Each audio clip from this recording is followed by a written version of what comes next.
O Capitão Yamato é um daqueles personagens que chegam com uma aura de mistério e promessa de importância, mas acabam sendo meio que esquecidos ou mal aproveitados. Quando ele aparece, o hype é real. Ele é um dos poucos usuários do Mokuton, uma Kekkei Genkai, lendária associada ao Hashirama Senju.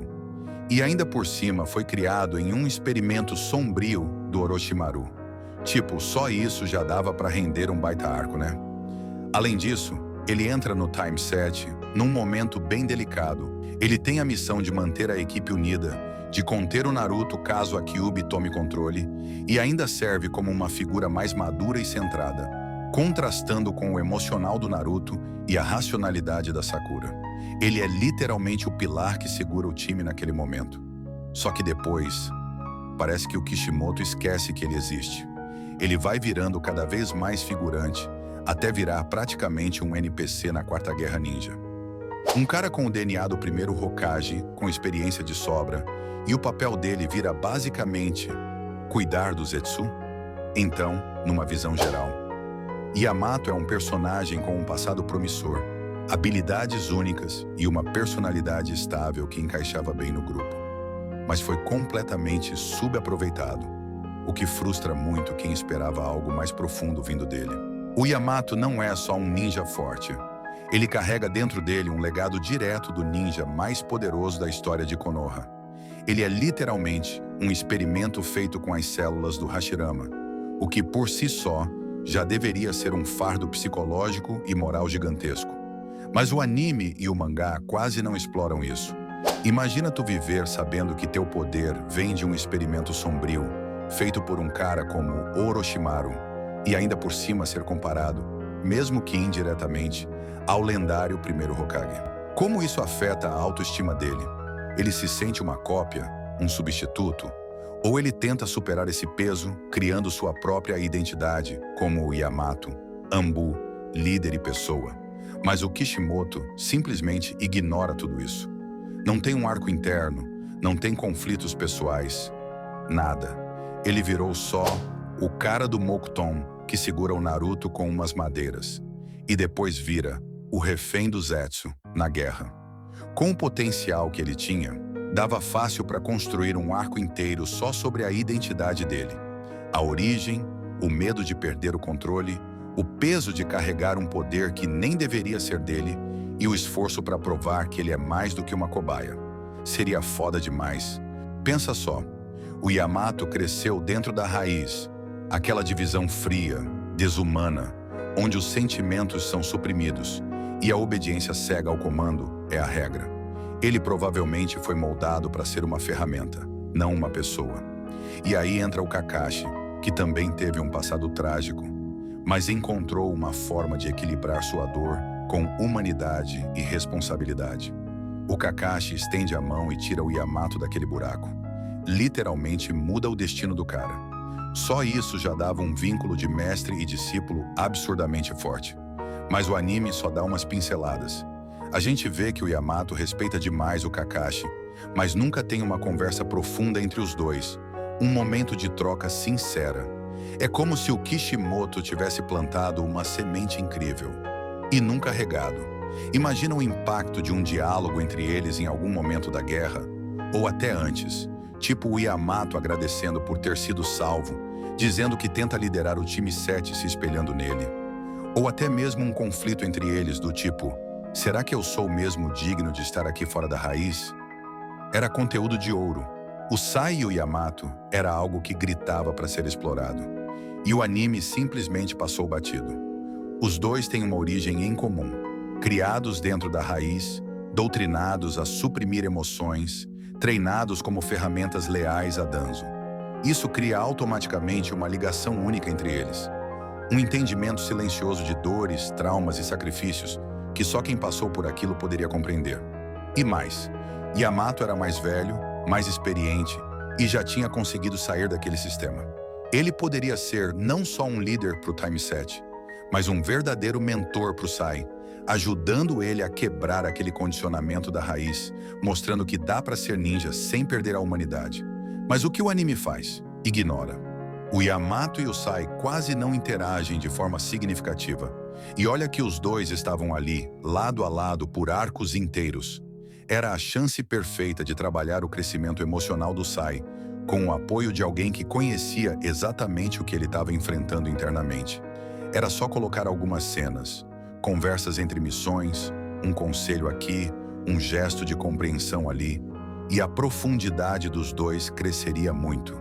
E isso ainda fortaleceria o próprio time 7, mostrando que aquele grupo era mais do que só Naruto tentando trazer o Sasuke de volta.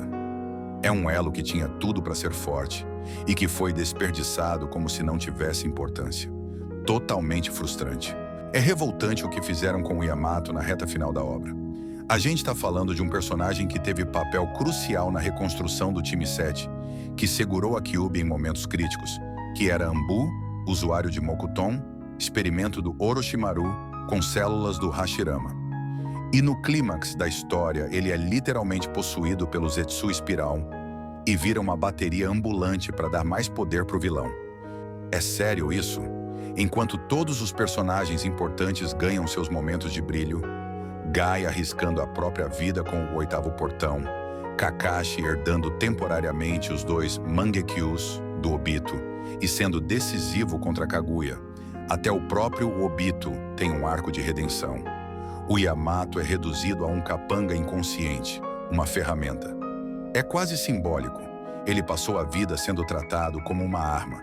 E no final, Kishimoto termina o ciclo dele da mesma forma, como ferramenta de poder, não como ser humano com história, com sentimentos, com conflitos. Ele nem sequer tem uma cena de reencontro com o time 7. Nenhuma fala de impacto. Nada. Para quem acompanhou ele desde a entrada no time 7, isso é um baque. Não teve fechamento, não teve conclusão.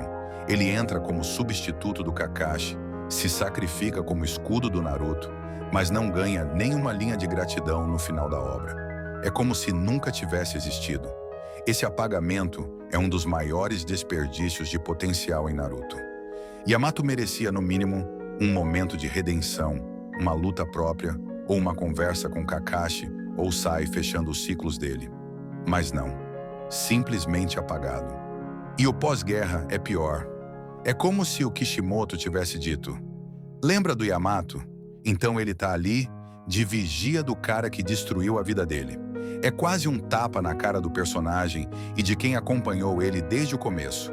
O Yamato pós-guerra vira literalmente um vigia do Orochimaru. Pô, o cara foi cobaia de um dos experimentos mais cruéis que a série já mostrou. Teve sua infância roubada, foi moldado como arma, escapou desse destino, cresceu, serviu a Anbu, liderou o time 7, participou de missões extremamente delicadas, treinou o próprio Naruto, que hoje é o Hokage, e a recompensa dele é ser babado o cientista maluco que o torturou.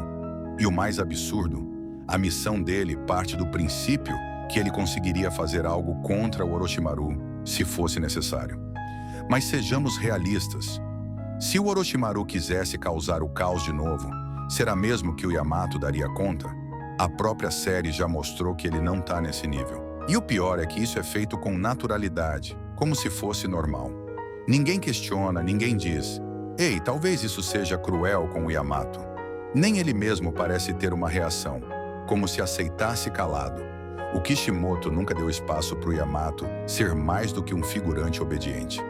Imagina se ele tivesse uma cena dizendo: eu aceitei essa missão porque é minha forma de encarar o passado. Aí beleza. Mas nem isso. Ele vira só uma sombra ali no fundo, em Boruto, como se o peso do que ele viveu não valesse mais nada. É desrespeitoso, é triste, e é um lembrete de como até personagens com histórias ricas e traumas profundos podem ser ignorados quando a obra não sabe o que fazer com eles. Por último, durante a Quarta Guerra Ninja, quando os personagens são capturados pelo Tsukuyomi Infinito, a gente tem a chance de ver os sonhos mais profundos de cada um. E o do Yamato é doloroso de tão humano. Ele sonha em ser reconhecido. Não como uma arma, não como uma cobaia, não como o cara que tem um Mokuton, mas como um verdadeiro líder. Alguém admirado pelos seus companheiros, respeitado por suas missões, com um time que confia nele, exatamente como o Kakashi. Esse detalhe revela tudo que o Yamato nunca teve. pertencimento, afeto, valorização. Ele cresceu no frio da raiz, treinado para não sentir, para não pensar, para apenas obedecer. Quando saiu, seguiu ordens como Ambu. Quando assumiu o time 7, ele não teve tempo de criar laços reais com os alunos, porque a sombra de Sasuke, o risco da Kyuubi e o peso do passado estavam sempre ali. Ele foi o substituto, nunca o escolhido. O sonho dele é pequeno, se comparado aos de outros personagens. Ele não quer dominar o mundo, não quer vingança, não quer poder. Ele só quer ser visto.